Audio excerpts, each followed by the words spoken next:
next on the JohnstonRVCenter.com hotline. He's Coach Nate Oats. Welcome in, Coach. Hope you're doing well today.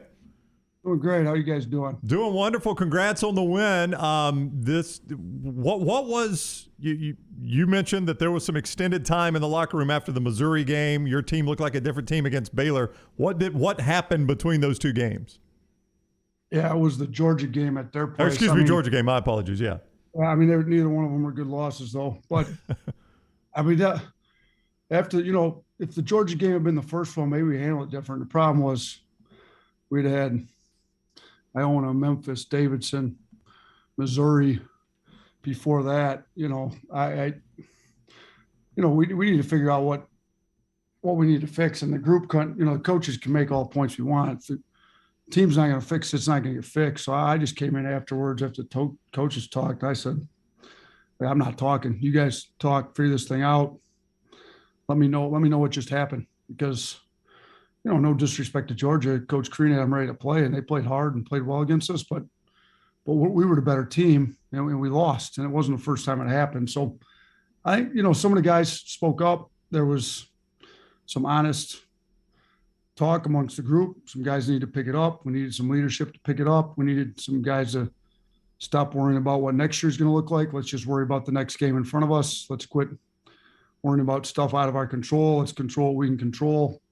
Let's get our attitude straight, guys in the games, guys on the bench. There was a lot of that. There was some soul searching. Then we had the next day off. We came in the following day on a Thursday, and we didn't watch 1 second of Georgia film. We just emotions were high after the game. 2 days later, let's rehash it. We spent another hour plus talking about what needed to change, and I thought we had a lot of guys playing with the right mindset. Their attitudes were great. Effort was great. And it looked like we were having fun again, kind of back to like we were against Gonzaga and Houston. I guess if you had the answer to this, you could bottle and sell it. But I guess Alabama fans are a little baffled that this team can beat Gonzaga, Houston, Baylor, 3 Final Four teams, and lose to Iona, Missouri, and Georgia. How do you explain the Jekyll and Hyde? Yeah, to me, it's worrying about the right thing. Like, let's worry about the stuff that's in our control.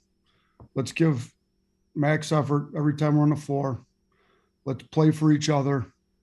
And if you do that, all the stuff that you really were worried about in the first place anyways will get taken care of. If it was supposed to get taken care of. I mean, if you're an NBA player, best thing you can do to make the NBA is for your team to win and for you to contribute to winning. If we're not winning and you're not playing well, it doesn't really matter what you're worried about next year. So I think we just had to get, and as a coach, that's my job. And I obviously haven't pulled the right strings and pushed the right buttons this year, but I do like where we're at now. I like our roster. I think we've got one of, if not the best backcourt in the country when we're locked in and playing well. Our bigs are coming along well. I think we're starting to figure out our strengths, and getting Rojas back certainly helps, but there's a toughness. We pride ourselves on being blue collar, and I think we got away from that for about a month or so there. Yeah. What about, you mentioned Rojas, Jawan Gary comes back. He gives you 27 minutes against Baylor. What does Jawan Gary bring to the table when he's getting, double-digit minutes for you? He shot 7 of 8, and really the one he missed, he makes that 90% of the time. So, he gives you a guy that finishes well at the rim. He plays hard. He runs the floor. He gets offensive board putbacks. He can switch on defense, kind of gives you that switchable 4 or 5 guy. He can play an undersized 5, plays a 4, played a 3 some. And he just kind of gives us something different than the guards and the traditional regular bigs. He's kind of that tweener in between, kind of gives us versatility. But, and he plays really hard. Shoot, I mean, he kind of hangs his head on being a blue-collar guy. That goes a long ways for playing hard. I mean, a couple of his buckets against Baylor, he just hustled down the floor faster than their team did. I mean, we had 2 fast breaks, and he just kept running, didn't assume we'll make. Our guy missed it. He grabbed the ball and put it in. I mean, he just played harder than Baylor did. So if we can get everybody on the team to play as hard as they can possibly play every possession, I think we're a pretty good team. Just genetics, though, this week, Auburn and Kentucky, they have true bigs inside. Do you scheme around that, or you just throw Jawan and Rojas out there and Bediako and say, go battle them, man, go battle them? Yeah, I mean, Baylor had true bigs too. The 2 of them sat on the bench for the last part of the game, and that's when actually Baylor played better. I mean, because they couldn't really match when we went small. So, Bediako's good with the right matchup out there for us, but when we go small and have Gurley and Rojas and Juwan kind of play the 5 and the 4, I think we can stretch some teams out. I mean, everybody worries about when we go small, can you guard them? Well, the way the college rules are, there's no defensive 3-second. I mean, you can take a big out of a college game a lot easier than you can take a guard out. I mean, going all the way back to when I was at Buffalo and we played Arizona, and they had DeAndre Ayton, who was the number 1 pick, and Andre Ristic, who's 7-footer. They played Ayton more like the 4 and Ristic more like the 5 on their defensive end, and we blew them out by 25 with mid-major bigs that could, you can front the post, double it. You can take care of a big a lot on the defensive end a lot easier than you can take care of a guard. So we'll go small at times and see what they do. If they want to stay big, I think they're going to have a harder time guarding us than we will have a hard time guarding them. Alabama coach Nate Oats with us on the JohnstonRVCenter.com hotline. There was a lot of talk on the game telecast about Jovan Quinterly talking to sports psychologist and his dad to try to kind of get out of the funk he was in. I don't know how much of that was encouraged by you, but as a coach, when you see a player, I think that is an extremely mature decision. When you see a player do that, it does what for you as a coach?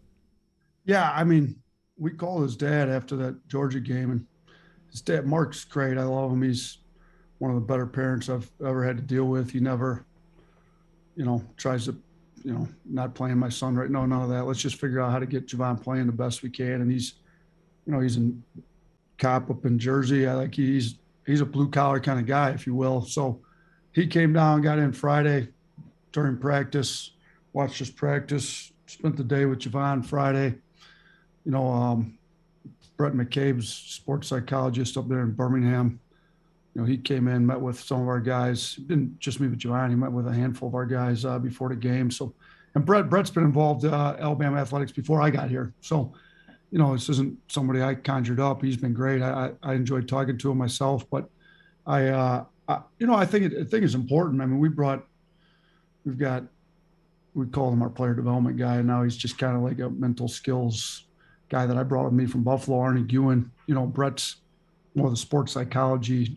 That's what his deal is. But I think it's important that your guys' heads are in the right frame of mind. And to be honest with you, we haven't done as good a job as we needed to with some of that over the last month. So we tried to do a little bit better job with it. I've been trying to have more one-on-one meetings, make sure guys understand. I don't want guys to put extra pressure on themselves to make a shot. That's counterproductive. You can't pressure yourself into doing some of that skill stuff. You got to play hard, play the right way, play on the defensive end, lose yourself in the game. And I think that the shooting and stuff will take care of itself. You were talking about bigs. Is this Auburn front court with Kessler and Smith as good as any front court out there? Yeah, probably. I mean, Jabari's, in my opinion, he's going to be the number 1 or number 2 pick in the draft. I mean, he's 6'10". He shoots it almost 50% from 3. He's skilled. He's a tough cover. I mean, you want to put a big on him to match size, there's no way you can guard him. So you kind of put smaller guys on him, he shoots right over the top of them. So he's a tough cover. Kessler was in foul trouble the first time we played them, so we were fortunate. Now he's been their leading scorer over the last 5 games. So, as good as, and they've got some really good players. I mean, as good as Jabari is, as good as KD Johnson, they bring one of the better guards in the league, Wendell Green off the bench. Flanagan was supposed to be an NBA draft pick. Kessler's been their leading scorer the last 5 games. So they've got a really good roster. Their front court's great. Their back court's really good too. So, I mean, there's a reason they're number 1 team in the country right now. I don't want you to leave without me asking this because Alabama fans worry about it often. But I know you're a where you're at kind of guy.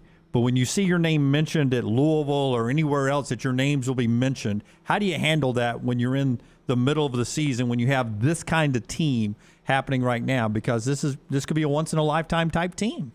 Yeah, I mean, you focus on what you're doing now, and, it's ironic. Name pops up in Louisville, and we lose to Georgia. Somebody asked me, I said, I don't think Louisville's looking for a team that loses to the last place team in the league. So I don't think I have a whole lot to worry about with all that stuff. But when we redid my contract here last year, I don't know what my buyout is. It's big. $12.54 million. Oh, really? Specifically? Okay. Is that what it is? I think maybe so. my agent. Yeah, it's big. I know it's big, and I didn't really care because I'm not looking to leave. I mean, I've got 9-year-old girl, 12-year-old girl. They like it here.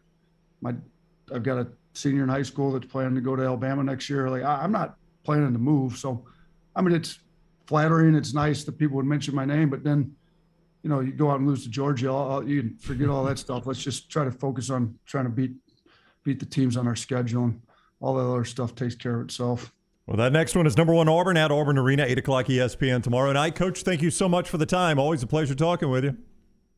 Thanks, fellas. Appreciate you having me on. Roll Tide. All right, buddy. We'll see you soon. Coach Nate Oats with us on the JohnstonRVCenter.com hotline.